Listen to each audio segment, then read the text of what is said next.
smartphone, puisque c'était ça notre idée. En juillet, il y a eu un article qui est paru grâce à mon projet sur Charleroi, et on a fait la connaissance d'Alexis, qui est là-bas et qui prendra la parole tout à l'heure autour de la table. Et donc on a fait connaissance d'Alexis et de la SVL, une nouvelle ville, et on a rencontré Alexis, Raphaël et Julien au mois de juillet pour discuter ensemble de ce projet. Alors lui, il a déjà créé en fait une première application qui s'appelle Visite Charleroi, dont il parlera tout à l'heure, qui s'adresse au commerce et aux structures et qui sera lancée dans les prochains mois et qui a cartographié exactement de la même manière que nous, avec l'aide de Charleroi Centre-Ville, tous les commerces qu'il y a sur l'intra-ville en fait, vraiment au niveau de Charleroi Centre-Ville.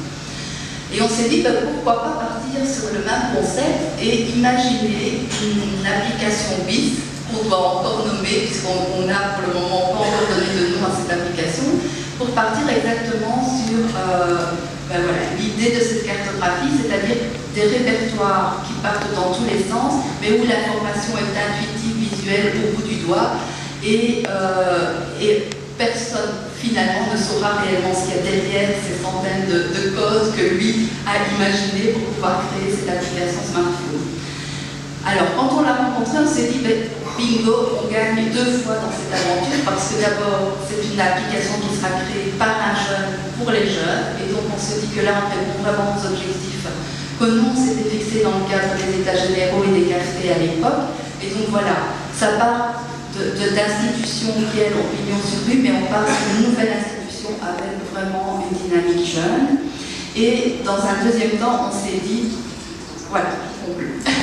Et donc, dans cette application que, alors Alexis vous présentera tout à l'heure, tout va se jouer sur de la géolocalisation, en fait, mais bon, vu qu'on n'a pas beaucoup de temps, ceux qui veulent en savoir plus peuvent nous retrouver au niveau de la table avec Alexis et Sabine. Au niveau de l'atelier 4, accès à l'information. En tout cas, merci Alexis, et c'est vrai que le fait que l'outil parle aux jeunes, parce que c'est un jeune qui le développe, et donc les moteurs de recherche soient pour eux faciles d'accès, pas dans cette logique institutionnelle, c'est vraiment un super projet. En tout cas, merci à toi.